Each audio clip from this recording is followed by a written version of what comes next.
본문 말씀 창세기 14장 17절에서 20절입니다.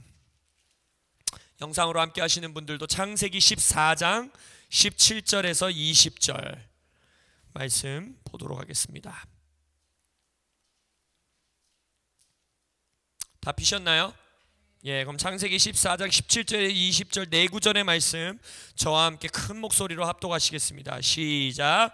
아브람이 그돌라오멜과 그와 함께한 왕들을 쳐부수고 돌아올 때에 소돔 왕이 사회 골짜기 곧 왕의 골짜기로 나와 그를 영접하였고 살렘 왕 멜기세덱이 떡과 포도주를 가지고 나왔으니 그는 지극히 높으신 하나님의 제사장이었더라. 그가 아브람에게 축복하여 이르되 천지의 주제이시오 지극히 높으신 하나님이여 아브람에게 복을 주옵소서. 너희 대적을 내 손에 붙이신 지극히 높으신 하나님을 찬송할지로다 하매 아브람이 그 얻은 것에서 10분의 1을 멜기세덱에게 주었더라. 아멘.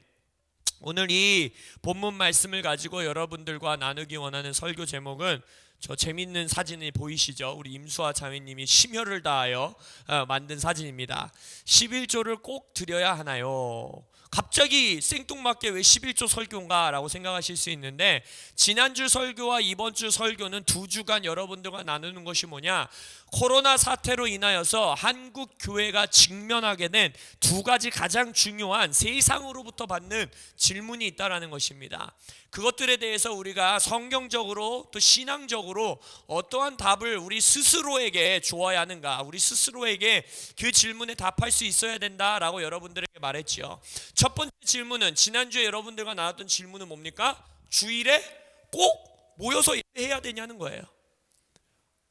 흩어져서 개인적으로 각자의 집에서 예배하면 되지 않습니까? 그건 왜 안 됩니까? 라는 질문에 우리가 지난주에 설교를 통해서 나눴던 것이 무엇입니까? 하나님의 완성하신 영원한 안식, 창세 때부터 인간과 함께 누리기 원하셨던 그 안식을 이제는 예수가 안식이 되어서, 안식일의 주인이 되어서 예수님을 부활하신 날에 함께 모여 예배하는 것은 단순히 우리의 종교 행위, 우리가 종교적인 예식으로 모이는 것이 아니라 예수님이 부활하신 날, 안식을 완성하신 날 우리가 함께 그 예수님을 높이고 안식을 누리고, 우리는 6일 동안 열심히 일해서 주일에 모여서 아이고 너무 힘들다 지친다 주님의 은혜 좀 받아야겠다가 아니라 뭐라고 말씀드렸어요? 하나님의 안식 안에서 우리는 6일을 향해서 파송되어져 나가는 것입니다. 생육하고 번성하고 충만하고 정복하고 다스리기 위하여. 할렐루야. 그래서 우리의 시작, 어디로부터 우리가 살아가느냐? 바로 주님의 안식으로부터 살아가는. 그래서 그 안식은 예수의 부활로 완성하셨다. 그래서 그것을 스스로에게 선포하고 공동체적으로 선포하고 그 다음 어둠과 세상을 향하여 선포하기 위하여 우리는 부활의 날, 주님의 날에 함께 모인다라고, 그것이 성경적인 의미요 또 신앙적인 교회 역사적인 의미임을 여러분들과 나눴습니다. 두 번째, 지금 한국 교회가 직면하게 된 질문이 뭐냐면, 여러분들이 요즘 코로나 사태로 인해서 인터넷 뉴스나 뭐 아니면 인터넷 SNS 글이나 이런 데를 보면요, 교회도 왜 모이지 말라고 하는데 이렇게 모여? 그 모이지 말라고 하면 좀 모이지 좀 말지 하면서 세상 사람들이 지금 가장 강하게 밀어붙이는 이유, 우리를 향한 비판과 비난이 뭡니까? 저 교회, 한국 교회 목사들이 헌금 돈 거두려고 저렇게 모이라고 하는 거야. 집에 있으면은 온라인으로 헌금도 잘 안 하고 사람들이 모이지 않으면 헌금 잘 안 하니까 교회가 돈 거두려고 헌금 받으려고 예배 저렇게 쫙 모이는 거야. 모이라고 목사들이 강요하는 거야. 라는 공격이 가장 많아요. 댓글만 보더라도요, 정말 입에 담을 수 없는 말들로 그러한 말들을 하고 있습니다. 그래서 우리가 지난주 주일에 왜 우리가 모여서 예배해야 돼요? 라는 질문에도 제가 여러분들 스스로도 그 질문에 답할 때에 어떤 방법론적인 답, 이 형태의 답, 뭐 온라인 예배가 옳으네 그르네, 뭐 공동체로 모여야 되네 안 되네, 건물에 모이는 게 맞네 안 맞네, 이런 형태론적인 것으로 접근하지 말고 여러분에게 말했던 게 뭐예요? 성경적으로 신앙적으로 함께 모여 예배하는 것의 의미가 뭐고 목적이 뭐고 정의가 뭐냐 라고 본질적으로 여러분들이 해답을 구하고 답하라고 했습니다. 기억나십니까? 그렇다면 헌금도 우리가 헌금을 하는 게 옳으네 그르네, 11조를 하는 게 맞네 저러네, 헌금은 이렇게 해야 되네 저렇게 해야 되네, 헌금을 하는 거는 이거네 저거네, 이러한 방법론과 형태론적인 답이 아니라 여러분 스스로도 질문할 수 있고 답할 수 있어야 되는 거예요. 내가 하나님께 왜 헌금을 하는가? 교회의 헌금을 가지고 있는 이유는 무엇인가? 성경에선 그것을 뭐라고 말하고 있고, 이 교회 역사적으로 신앙의 유산으로서 그것의 정의는 뭐고 이유는 무엇인가, 목적은 무엇인가, 여러분들이 답할 수 있어야 된다는 것입니다. 이 헌금에 관한 논쟁 가운데에 가장 두드러지고 가장 핵심적으로 드러나는 것이 뭐예요? 11조예요. 11조. 세상 사람들은 이해할 수가 없는 거죠. 내가 번 돈에, 그 아까운 피땀 흘려 번 돈을 교회에다가 무슨 11조를 갖다 바치냐? 왜 믿지 않는 남편들이 아내를 향해서 가장 공격하는 게 그거잖아요. 내가 벌어온 돈을 네가 가져다가 목사한테 바친다고. 그러면 이 11조를 통해서도 우리가 질문해야 되는 거예요. 특별히 이 코로나 사태 가운데 우리가 직면하게 된 이 질문에 교회가 먼저 스스로에게 답할 수 있어야 된다는 것입니다. 여러분도 질문하겠습니다. 11조 왜 하십니까? 11조를 주님 앞에 왜 드리십니까? 드려왔으니까? 그렇게 배웠으니까? 저는 어렸을 때부터 어머니가 용돈을 1,000원 주더라도 100원 헌금하게 하셨거든요. 10,000원을 줘도 1,000원을 꼭 헌금. 그래서 내가 배워와서 하는 것인가? 우리가 이것에 대해서 질문할 수 있어야 되고 답할 수 있어야 된다는 것입니다. 그것에, 이 질문에 한국 교회가 지금 이제 직면하게 된, 아니 비난받게 된 이 질문에 우리가 답하기 위해서는 금요 돌파 기도회 때부터 우리가 지금 다루기 시작한 니골라당의 행위와 교훈으로부터 우리가 좀 시작하기 원합니다. 왜냐하면 이것 때문에 기독교인들조차도 이 11조나 헌금에 대해서 부정적인 생각을 갖게 되는 일들이 종종 있기 때문입니다. 지난 금요일에 제가 여러분들과 나눴기 때문에 자세한 내용은 금요 기도회 때 나눴던 영상을 보셔도 좋겠지만, 오늘 복습하다시피 니골라당에서 조금 이 교훈에 대해서 조금 더 나누면, 말씀드렸듯이 니골라당의 행위, 니골라당의 교훈은 계시록 2장의 에베소 교회와 버가모 교회를 향해서 하나님이 경고하시는 내용으로 등장하는 가르침이고 교리입니다. 1세기에 있었던 이단과 같은 것들이죠. 이단인 거지요. 그래서 마지막 때를 향한 메시지인 계시록에 하나님이 7교회를 향한 편지인데 2교회를 향해서 이 니골라당의 행위와 교훈에 대해서 경고하고 계시다면, 마지막 때를 살아가는 우리 한국 교회가, 지금 이 시대의 교회가 반드시 이 니골라당의 교리와 교훈에 대해서 경각심이 있어야 되고, 마지막 때가 가면 갈수록 더 이것을 분별하고 조심해야 하는 하나님의 권면이요 경고라는 것입니다. 그래서 제가 이 니골라당에 대해서 우리 부산의 강성민 목사님께서 강성민 TV, 여러분들도 유튜브에 가셔서 한번 보세요. 아주 좋은 가르침들 많이 올려놓으셨어요. 근데 강성민 목사님께서 니골라당에 대해서 말씀하시면서 제 뜨겁게 함께 기도하는 제 마음의 감동들이 있었다라는 것입니다. 근데 금요일에도 말씀드렸지만 이 니골라당의 교훈의 핵심은 뭐라 그랬어요? 니골라당의 교리의 핵심은 육은 본질적으로 악하다라는 거예요. 그래서 영혼 구원을 내가 받았으면, 예수 그리스도를 영접해서 영혼 구원을 받았으면 이젠 더 이상 이 악한 육은 나의 구원을 좌지우지할 수 없다라는 거예요. 그래서 율법 배기론자와 같이 되어서 마치 이 시대의 구원파와 같이, 내가 구원을 받았으면 어떤 행음을 행하든 어떤 우상 숭배를 하든 육으로 거짓말을 하든 어떤 를 짓든지 간에 그것이 나의 영혼 구원을 좌지우지할 수 없다라는 것입니다. 그래서 에베소 교회를 향한 편지와 버가모를 향한 편지를 보더라도 이 니골라당의 교훈과 교리에 빠져 있는 사람들은 그 행음을 하는 성적으로 부도덕한 우상 숭배를 하는 자들, 교회를 다니고 교회에 소속되어 있는 자라고 하면서도 그 우상 숭배를 멈추지 않는 자들을 향한 하나님의 경고임을 우리가 볼 수 있습니다. 우상의 제물을 먹고 우상을 숭배하고 하는 것 때문에.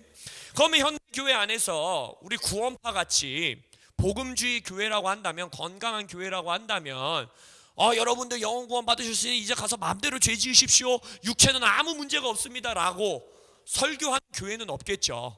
그렇게 가르치는 교회도 없을 거고, 그러면 뭐 구원파인 거고 박옥수 가르침인 것이고 잘못된 이단이라고 말하겠지만, 이 현대 복음주의 교회 안에는 더 교묘한 모습으로 이 니골라당이 모습을 바꿔서 우리에게 영향을 끼치고 있다라고 말씀드렸어요.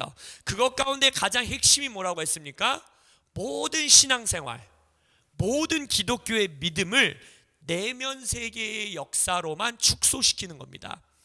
그래서 하나님을 향한 믿음과 신앙은 나와 하나님 사이, 둘 사이에 개인적인 일이고 개인적인 영성이고, 나의 내면, 나의 영혼을 깨끗하고 거룩하게 성장해 나가는 것이 기독교의 믿음, 또 신앙의 핵심이요 모든 것이다 라는 가르침으로 우리에게 교묘히 들어와 있다는 거예요. 이 말이 틀린 말입니까? 말 그 자체로는 틀린 말은 아니죠. 왜냐하면 우리가 하나님 안에서 나의 구원은 당연히 개인적인 거고, 내 부모가 구원받았다고 해서 내가 구원받는 건 아니고, 그래서 내가 하나님과 나 사이에 교제하고 관계를 쌓고 성화하고 거룩하게 살고 내 내면을 가꾸고, 이런 것도 당연히 우리 신앙생활의 아주 중요한 한 부분입니다. 그러나 이 니골라당의 교훈과 교리의 영향을 받고 있는 그리스도인들이라면, 교회는 그것을 한 부분으로 보지 않고 가장 높은 차원이고, 그것이 가장 중요한 것이고, 이것이 핵심이고 이것이 모든 것이다 라는 식의 교리와 설교가 그 교회 가운데 있다라는 것입니다. 이 교리와 교훈의 영향을 받은 자들의 특징은 무엇이냐?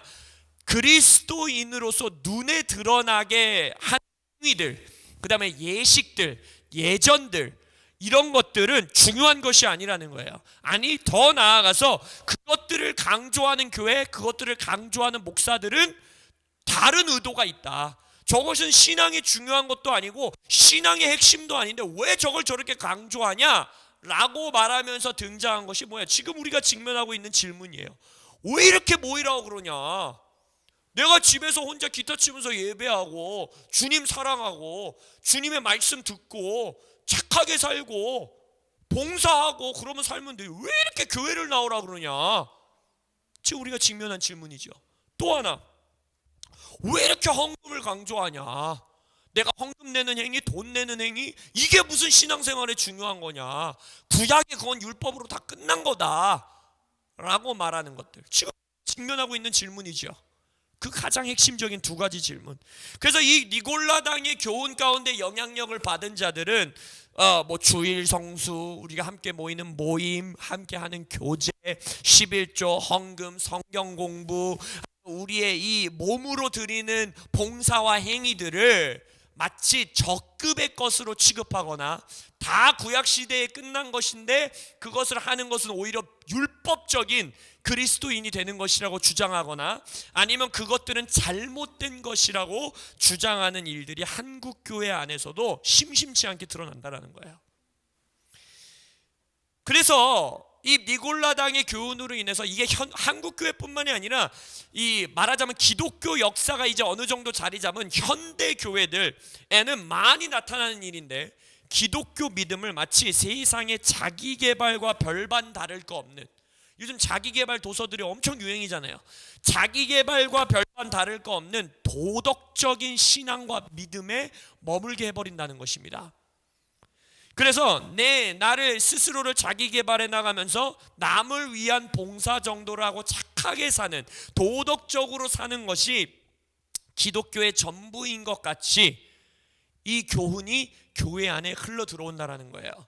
그러다 보니까 이러한 교회들이 이렇게 부족하고 이 재정적인 이런 문제들이 있었고, 뭐 교회에서도 이런 서로 간에 싸우고 거짓말하는 일들이 있고, 이거 봐, 눈에 드러나는 거 중요한 게 아니야, 모이니까 오히려 이렇게 더 난리가 나잖아 하면서 한국 교회 가운데 나타난 현상이 뭐예요? 가나안 성도 문제라는 거예요. 이게 기독교의 믿음에 중요한 것도 아닌데 그냥 나 혼자 집에서 유튜브 좋은 말씀 들으면서 찬양하고 착하게 살고 그렇게 살아야겠다라는 가나안 성도의 문제.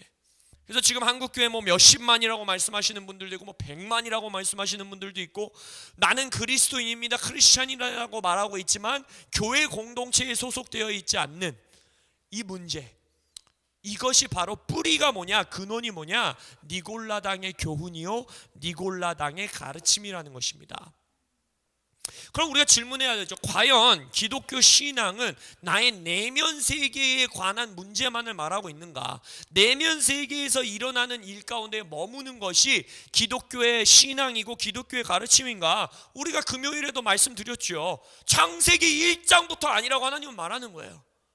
하나님은 하나님 영으로 존재하는 것만으로도 완전하신 분이고 부족함이 없는 분이시고 혼자 있으셔도 아무 부족함이 없는, 그래서 절대 지존자인 거 아닙니까?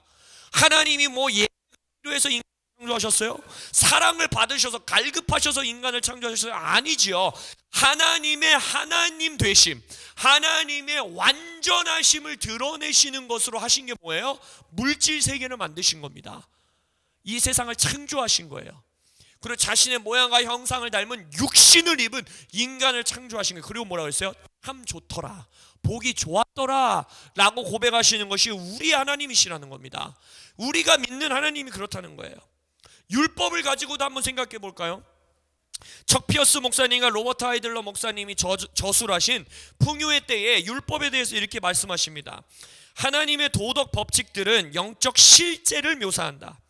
하나님의 율법인 토라는 그저 임의의 규칙들을 열거한 것이 아니다. 오히려 영적 실체에 대한 묘사인 것이다. 하나님의 율법은 하나님께서 어떤 분이시며 하나님의 마음을 들여다보는 창은 어떤 것인가에 대한 그림인 것이다. 하나님께서 어떤 분이신지 알기를 원한다면 율법을 보라. 여기서 말하고 있는 것처럼 하나님의 가르침, 소위 말하는 규칙, 율법은 나의 내면 세계를 더 깨끗하게 더 나은 사람으로 만들기 위해서 주는 규칙과 규범이 아니라는 거예요. 뭐라는 거예요? 하나님의 영적 세계, 하나님이 어떠한 분이신지 하나님의 정체성을 우리의 눈으로 드러내 보여주시는 것이 율법이라는 거예요. 그래서 하나님은 영적으로 막 만져지지 않는 모습으로 스스로를 우리에게 계시하지 않는다는 것입니다. 눈에 보이는 법칙으로, 눈에 보이는 창조 세계로, 눈에 보이는 율법으로 우리에게 나는 이런 자야, 너희들이 따르는 하나님은 이런 분이야 라고 우리에게 계시하시고 보여주시는 분이라는 것입니다. 그것이 가장 극치로 드러난 게 뭐예요? 아예 하나님이 육신을 입고 이 땅에 오셔서 우리와 함께 하시는 임마누엘로 오시는 것, 이것보다 더 명확하게 계시하는 게 없죠. 하나님은 눈에 드러나기를 원하십니다. 그리고 하나님은 육신을 통해, 물질 세계를 통해 주님의 역사를 드러내기를 기뻐하시는 분이시고, 오히려 그것이 기독교의 믿음의 가장 중요한 핵심 중에 하나라는 것입니다. 예수님도 뭐라고 그랬습니까? 두세 사람이 나의 이름으로 모이는 곳에 내가 함께 하겠다는 거예요. 성도 120문도가 성도가 마가의 땅방에 함께 한마음 한뜻으로 모여 기도하고 예배할 때 그곳에 부어지셨다는 거예요. 그리고 성령이 부어지실 때 마의 내면에서만 막 내가 더 착한 사람이 되고 사랑이 넘치고 내 내면이 더 아름답게 되고, 그것도 성령의 역사지만 오히려 성령에서 성령이 부어질 때 드러나는 열매와 증거들은 뭐예요? 눈에 보이는 기적, 표적, 이사. 성령이 오는 곳에 바람이 불면 흔들리는 것을 통해서 성령이 있구나라는 것을 알 것이다 라고 말했던 것처럼 성령은 드러나시는 분이라는 것입니다. 그래서 예수님은 또한 자신의 성찬, 예전과 예식도 예수님이 주신 거예요. 빵과 포도주, 나의 손에 잡히는 텐저블한, 내가 맛볼 수 있고 씹을 수 있고 목넘김으로 느낄 수 있는 빵과 포도주를 우리에게 주시면서 뭐라고 하신 거예요? 이걸로 나를 기념하라는 거예요. 이 예전을 통해, 예식을 통해 나를 기념하는 것은 뭔가 영적인, 다른 종교에서 말하는 것도 돛 닦는 것 같은 그런 게 아니라 실제적으로 물질 세계에서 너희들이 손으로 만질 수 있고 씹을 수 있고 느낄 수 있고 맛볼 수 있는 이것을 통해서 나를 기억하고 기념하라는 거예요. 이것이 기독교의 믿음입니다. 니골라당의 교훈은 철저하게 이단이요, 우리가 이 시대에 자유케 되어야 하는 어둠의 가르침이라는 거예요. 그래서 이 시즌에 한국교회가 이 코로나 사태로 인해서 직면하고 있는 이 두 질문을 보더라도 우리가 반드시 기억해야 되는 것은 우리의 신앙생활 모두를 내면화하려고 하는 움직임들, 그리고 세상도 그걸 요구하는 거예요. 너희들 착하게 살고 하나님 예배하고 내면을 아름답게 가꾸는 게 그 정도의 신앙으로 갖고 있으라는 거예요. 내 안에 도덕적, 개인적 삶의 도덕적 구현 정도로 우리의 신앙을 축소하려고 하는 사단의 전략이라는 것입니다. 니골라당의 행위와 교훈으로부터 자유케 되시길 예수 이름으로 축원합니다. 여러분들 안에 자리 잡고 있는 믿음은 야고보서에서 말하는 것처럼 행위로 드러나야 되고 열매로 드러나야 되는 것이며, 우리는 예수 그리스도의 능력이 교회의 몸을 통하여 이 땅 가운데 발현되고 드러나는 것을 예수의 이름으로 선포합니다. 이것이 예수님이 가르치신 기도가 뭐예요? 하늘에서 이루어진 하늘의 나라와 하늘의 뜻이, 그 영적 실제가 어떻게 되라고요? 이 땅에 드러나야 된다는 거예요. 이 땅에 표현돼야 된다는 거예요. 이 땅에 숨겨지지 않는 산 위의 마을이 되어야 되고 빛이 되어야 된다는 것입니다. 자, 그렇다면 우리가 이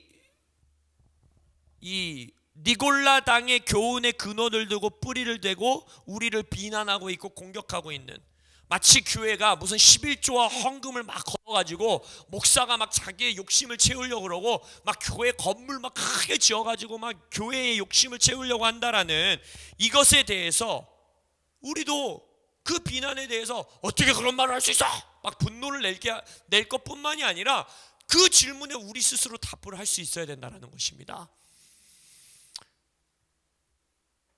기독교인이라고 말하는 자들조차도 마치 내가 세련된 기독교인이고 나는 똑똑한 기독교인이고 지성인인 것 같은 것 같이 말하는 자들의 말이 뭐예요? 이게 옳다라는 거예요. 교회에서 11조를 강조하면 안 된다라는 거예요. 오히려 자도 유튜브에 들어서 11조 이렇게 한번 쳐보세요. 얼마나 설교만 많은지 아세요? 그 중에 11조 하는 자는 반성경적이다라고 말하시는 목사님들까지 계세요. 교회 안에서도 이 헌금과 11조의 의미를 전혀 모르고 있다는 것입니다. 그런데 또한 이런 거에 대해서 사람들이 헌금, 교회 11조 막 비난하는 거에 대해서 또 너무 단순하게 11조를 해야 복을 받는 거야, 하나님께 물질을 갖다 드려야지 복을 받는 거야 같은 너무 피상적인, 쉽지 않은 신학적인 답변으로 나아가는 것도 건강하지 않다라는 거예요. 그건 너무 교회가 스스로가 고백하는 거예요. 우리는 왜 헌금하고 왜 11조 하는지 너무 피상적으로 알고 있다는 걸 스스로 드러내는, 약점을 드러내는 것입니다.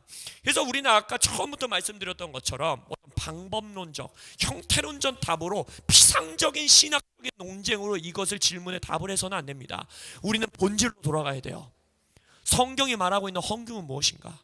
성경이 말하고 있는 11조는 무엇이건데 이 교회 역사를 통과하면서 사라지지 않았고 우리가 뿌리가 내렸고 우리의 문화가 되었는가? 라는 질문에 본질적인 답을 줄 수 있어야 된다는 것입니다. 그래서 11조에 대해서 가장 많이 저지르는 실수가, 아까 말씀드렸죠. 어떤 목사님도 율법이라는 거예요. 그거는 율법 시대에 하나님이 요구하셨던 거기 때문에 이제 완성됐고 율법은 끝났기 때문에 무슨 교회에서 11조를 강조하냐고, 11조를 말하는 목사는 막 사꾼이라고 막 이러는 설교 쉽게 찾아볼 수 있습니다. 근데 그것이 가장 첫 번째 실수예요. 11조는요 율법에서 시작된 게 아닙니다. 오늘 본문 말씀을 보십시오.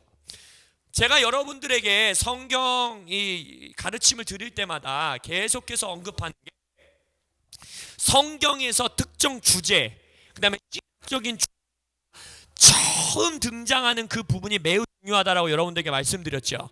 성경학자들이 항상 그 주제, 그 신학적 주제가 처음 언급되는 곳은 성경 전체 안에서 그것에 대한 정의를 내려주는 것이고 가장 큰 틀을 잡아주는 중요한 성경의 부분이라고 여러분들에게 말씀드렸습니다. 기억나십니까? 그렇다면 11조가 처음 언급된 곳이 어디냐? 오늘 읽은 창세기 14장의 본문 말씀이라는 것입니다. 여기서 어떤 일단 배경 설명을 드릴게요. 그돌라오멜이라고 하는 이 왕과 왕 연합체 왕 네 이제 도시 국가들과 소돔과 고모라를 포함한 5도시 국가, 5왕들이 이제 치고받고 싸우는 거예요. 그래서 여기서 17절에 나온 그돌라오멜이 원래 대장이었어요. 캣방 대장.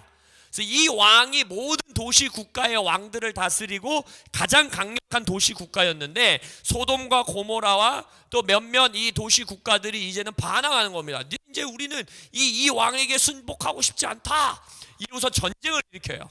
근데 그때 당시 이 아브라함이죠, 아직까지 이때는 아브라함의 조카인 롯이 그 소돔과 고모라 지역에서 살고 있었던 거예요. 그러다 보니까 전쟁에 휘말리면서 롯과 그 롯의 가족과 친인척들이 전부 포로로 잡혀갑니다. 그래서 이제 아브라함이 그 앞구절에 보면 자신이 종으로 데리고 있었던 훈련받은 380명의 자신의 노예들과 종을 데리고, 자신이 함께하는 사람들을 데리고, 일꾼들을 데리고 이 도시 국가의 왕들을 쫓아가요. 그리고 나서 롯을 되찾아오고 그의 식구들을 되찾아올 뿐만 아니라 어마어마한 전리품을 가지고 승리를 하고 돌아오게 되는 겁니다. 거기까지가 배경이에요. 그리고 나서 이제 그 아브라함이 17절에 오늘 본문 말씀 봤듯이 이제 승리하고 돌아오는 길 가운데에 소돔 왕이 이제 이 왕을 대적해서 싸우던 왕이니까 소돔 왕과 또 하나의 사람이 아브라함을 맞이하게 됩니다. 그게 누구예요? 멜기세덱입니다. 멜기세덱은요, 성경에서 가장 미스테리한 성경 인물입니다. 성경에 딱 3번 언급돼요. 여기에서 창세기 14장에서 한번 마치 어디선가 뿅 하고 나타나더니 뿅 하고 사라져요. 성경에서 한 번도 언급이 안 되다가 한 천년, 수백 년이 지나고 나서 시편 110편의 다윗의 노래에 등장합니다. 그러면서 뭐라고 말하냐면 예수 그리스도를 예표하면서 하나님이 예비하신 메시아가 오실 것인데, 그 자는 이 창세기 14장에 나왔던 멜기세덱의 반차, 멜기세덱과 정렬되어 있는 자일 거다라고 뜬금없이 노래를 합니다. 그리고 나서 한 또 1000년 지나서 수백 년이 지나서 히브리서를 기록하는 기자가 갑자기 또 생뚱맞게 우리의 예수가 멜기세덱의 반차를 따른 대제사장이시다. 그래서 다윗이 노래했던 그 대제사장이 멜기세덱의 반차를 따르는 왕이 바로 우리의 예수다라고 성경에 3번 등장하는 게 멜기세덱입니다. 아주 비밀스럽고 아주 신비하고 아주 미스테리한 인물이 바로 멜기세덱이에요. 근데 이 멜기세덱은요 정말 신기해요. 이름도 신기합니다. 멜기세덱이라는 이 이름의 의미가 무엇이냐? 의의 왕이라는 뜻이에요. 그리고 여기서 살렘 왕이라고 말합니다. 멜기세덱이 살렘 왕인데, 살렘이라는 뜻은 평강이라는 뜻입니다. 그래서 평강의 왕, 의의 왕이에요. 평강의 왕, 의의 왕, 그것이 바로 멜기세덱입니다. 그리고 많은 성경학자들이, 보수적인 성경학자들조차도 이 살렘 왕이라고 하는 살렘이라는 도시 이름은 아마도 예루살렘을 의미하는 것이다 라고 생각들 하십니다. 그래서 이 멜기세덱은 예루살렘에서 온 평강의 왕이라는 별명을 가진 멜기세덱 자신의 이름조차도 의의 왕이라는 자예요. 뭔가 거룩한 냄새가 나죠. 이거 누굴 뜻하는 걸까? 뭔가 우리가 좀 이 감이 옵니다. 더 놀라운 건 이 멜기세덱이 아브라함에게 뭘 줍니까? 축복하면서 뭘 가지고 나왔대요? 18절에 떡과 포도주를 가지고 아브라함에게 나왔대요. 뭔가 딱 떠오르는 인물이 있죠. 아주 그냥 의도를 가지고 이 성경 기자가, 성경의 작가이신 성령님이 이게 누군지 생각해봐 라고 하면서 써놓으신 것 같죠. 예수님의 예표라고밖에 볼 수 없는 이 비밀스러운 인물이 나타납니다. 그리고 히브리서 7장에는 아예 더 대놓고 하나님의 제사장 멜기세덱의 반차를 따르는 자가 예수 그리스도다라고 우리에게 말씀하고 계십니다. 근데 이 아브라함이 이 떡과 포도주를 가지고 나서 자기에게 복을 선포하는 멜기세덱에게 10의 1조를 합니다. 자신이 가져온 전리품에 10의 1조를 드려요. 근데 왜 드리는지 한번 보세요. 일단 멜기세덱은 지극히 높으신 하나님의 제사장이었더라라고 말하고 있어요. 성경에서 제사장이라는 단어가 처음 나오는 곳도 바로 이곳입니다. 그래서 이 제사장에게 뭘 왜 주냐면 멜기세덱이 말하죠. 아브라함에게 축복하여 이르되 천지의 주제시오 지극히 높으신 하나님이여 아브라함에게 복을 주옵소서. 너희 대적을 아브라함의 대적을 너의 손에 붙이신 지극히 높으신 하나님을 찬송할지로다 라는 고백을 듣고 아브라함이 11조를 드린다는 거예요. 이게 무슨 말입니까? 지금 멜기세덱의 선포는 뭐예요? 너의 승리가 너를 승리케 하시는 하나님이 그리고 너에게 승리하여서 너의 조카를 데려오게 하시고 이 전리품을 주게 하신 분이 누구라는 거예요? 여호와 하나님이라는 거예요. 그리고 그를 찬송해야 된다라는 거예요. 너의 승리는 너의 훈련받은 380명에 있는 것도 아니고 너의 승리는 너의 재능에 있는 것도 아니고 네가 전리품의 그 공급을 가져온 것은 너의 힘과 능에 있는 것이 아니라 오로지 어디에 속해 있다라는 거예요? 하나님께 속해 있다라는 거예요. 너의 삶의 공급도 너의 삶의 승리도 오직 천지의 주제이신 여호와만이 너에게 주시는 것이다 라고 선포한 그 선포에 아브라함이 동의함으로 맞습니다. 나의 승리는 오직 주님께만 속하였고 나의 삶의 공급은 오직 주님만이 내게 주실 수 있고 내가 되찾아와야 하는 나의 가족을 구원케 하시는 것도 오직 주님에게만 있습니다. 여호와에게만 있습니다 라는 고백으로 10의 1조를 의의 왕에게 평강의 왕에게 하나님의 대제사장에게 바친다라는 거예요. 그래서 11조는 뭔가 복을 달라고 비나이다 라는 마음으로 하나님께 우리의 예물을 드리는 것도 아니고요. 이것은 뭡니까? 11조는 성경에 처음 등장할 때부터 의미와 목적과 정의가 뭐라는 거예요?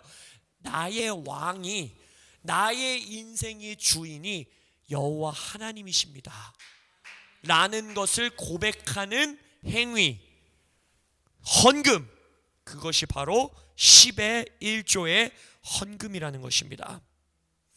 내 삶의 이 전리품을 모아서 내 삶에 주시는 이 모든 공급, 그 다음에 나의 가족을 구원해 올 때 나의 영혼의 구원, 우리 가족의 구원, 그리고 내 인생의 승리, 이 모든 것이 오직 당신께만 속했습니다.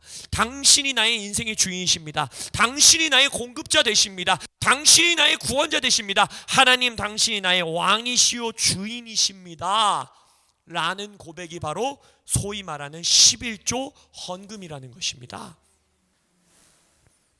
정말 이 미스테리한 멜기세덱이 여기서 갑자기 뿅 하고 나타나고 나서는 떡과 포도주를 두더니 아브라함에게 11조를 받더니 뿅 하고 사라집니다.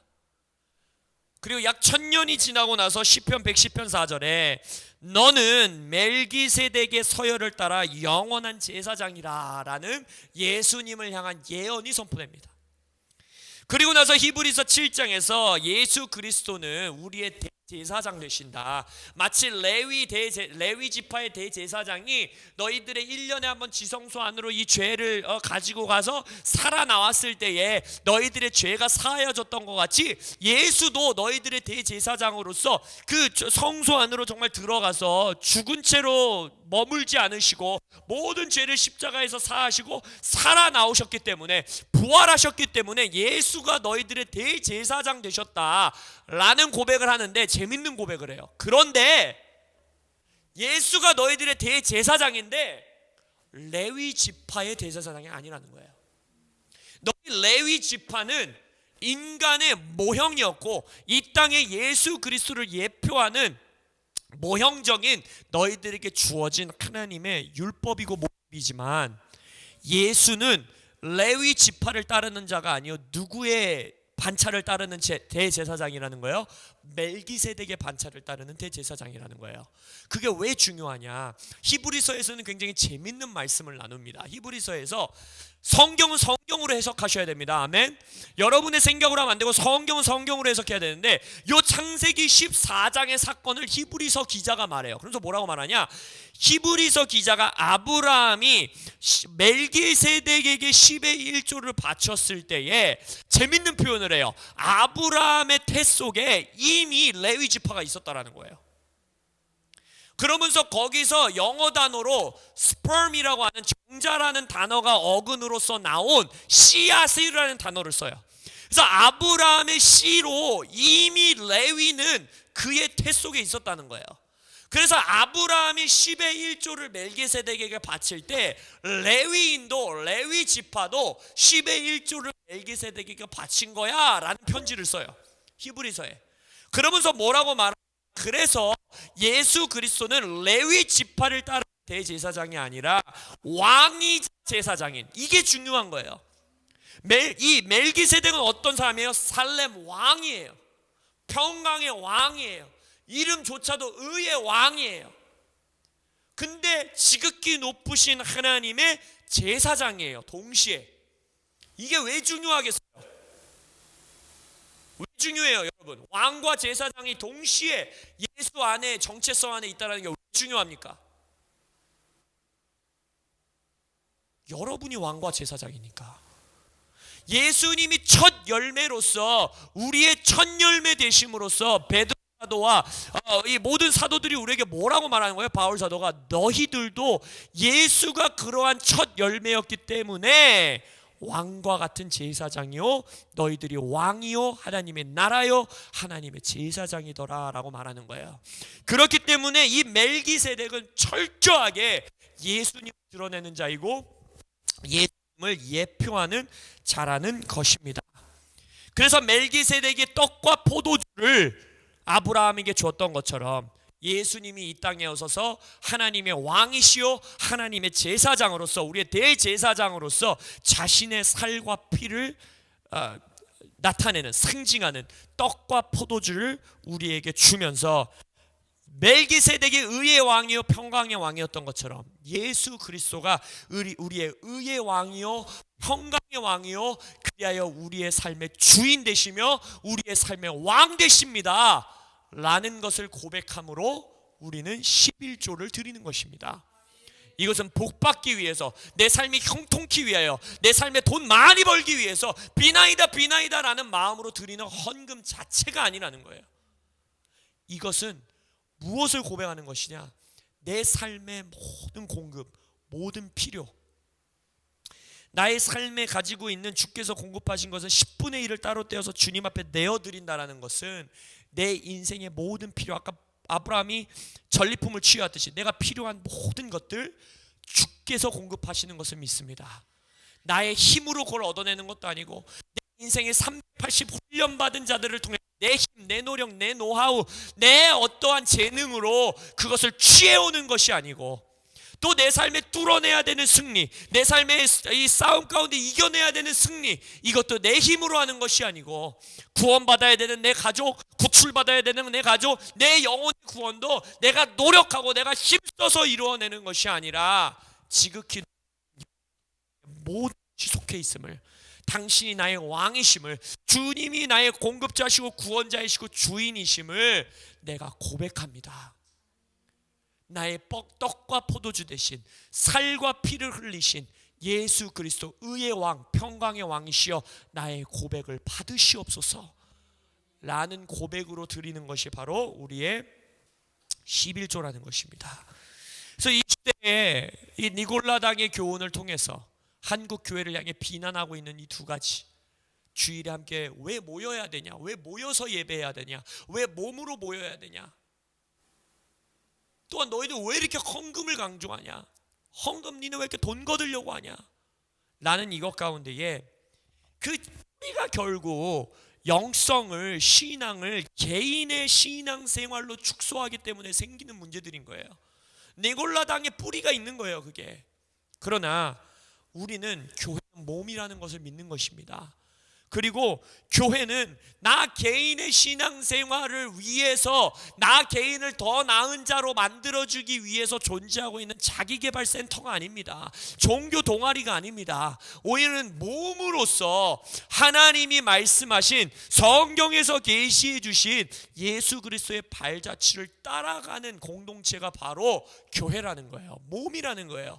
그래서 주일 예배도 하나님께서 창세 때부터 우리에게 원하셨던 함께 모여 연합하고 안식을 누리는 것을 원하셨기 때문에 우리는 순종함으로 모이는 것이고, 이 헌금과 11조 또한 창세기에서부터 우리에게 말씀하신 것처럼 주님이 우리의 왕 되십니다. 예수가 나의 의의 왕이시오 평강의 왕이십니다. 당신이 나의 공급자이시고 당신이 내게 승리를 주시는 분이시고 당신이 나의 주인 되십니다 라는 우리의 신앙의 고백, 니골라당에서 말하고 있는 것처럼 내 영혼 안에 진정으로 그 고백이 있다면, 내 내면 안에 진정으로 하나님이 나의 왕이시라는 고백이 있다면, 아브람과 같이 우리의 의의 왕이요 평강의 왕 앞에 우리의 10의 1조를 내려놓음으로써 내 내면의 세계를 드러내는 것입니다. 예수님이 육신을 입어 이 땅에 오신 것처럼 내 속사람 안에 있는 그 고백을 육신을 입어, 재정이라는 물질을 통해 육신을 입어 주님 앞에 내어드리는 것이요, 만방에 선포하는 것이요, 스스로의 고백으로, 몸의 고백으로, 교회의 고백으로 올려드리는 것입니다. 눈에 보이는, 손에 잡히는 텐저블한 것을 통하여 우리의 신앙을 고백하는 것을 막아서는 니골라당의 교훈으로부터 자유하십시오. 그리고 그러한 교훈의 뿌리를 둔 비난으로 교회를 향한 비난 가운데 담대하십시오. 겁먹지 마십시오. 두려워하지 마십시오.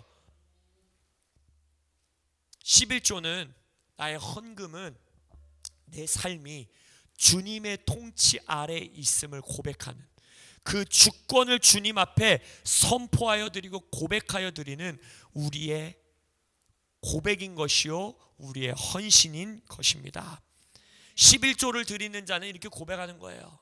내 삶이 부할 때에도 부하지 않을 때에도, 내 삶이 행복할 때에도 슬픔 가운데 있을 때에도, 내 가족이 어둠에 잡혀 있을 때에도, 아니면 그들을 구원해서 데려왔을 때에도, 내 삶의 어느 순간, 모든 순간에 나는 내 노력으로 사는 사람이 아니요, 나의 힘과 재능으로 사는 사람이 아니요, 내 의지로 사는 자가 아니요, 나의 모든 승리, 나의 모든 공급, 나의 모든 구원은 왕이신, 지극히 높으신 의의 왕이시오 평강의 왕이신 우리의 진정한 멜기세덱 예수 그리스도에게만 속해 하였음을 고백합니다 라는 우리의 고백이라는 것입니다. 예수님의 통치 아래 사십니까? 예수님의 다스림 아래 사십니까? 그렇다면 이것이 지금 선포해드린 것이 성경적인 정의요, 성경적인 진리라면, 저는 목회자로서 여러분들에게 11조를 권면하지 않는다면 그거야말로 저는 사꾼인 것입니다. 그거야말로 저에게 다른 의도가 있는 것입니다. 그거야말로 그래, 저 성도들이 가지고 오는 돈은 내 돈이야 라는 생각을 가진 자는 11조를 강조하지 못합니다. 겸손해야 하는 모습을 보여줘야 되니까. 거짓된 겸손 아니요. 저는 여러분들에게 강력하게 말씀드립니다. 여러분들의 인생의 10의 1조를 드리는 삶에 헌신하십시오. 왜냐? 그것이 바로 구원받은 자로서 하나님 앞에 나의 왕되심, 나의 주인 되심을 고백하는 창세기에서부터 우리에게 허락하신 가장 강력한, 우리에게 주신 열매요, 우리에게 주신 삶의 행위요, 믿음의 표현이기 때문입니다. 우리의 인생의 승리를 주시는, 그리고 우리의 인생의 왕 되시는 예수님께 니골라당의 교훈을 끊어내고 더욱더 나아가며 삶을 고백하는, 삶과 재정을 드리는 여러분들 되시기를 예수의 이름으로 축원합니다. 아멘. 기도하겠습니다.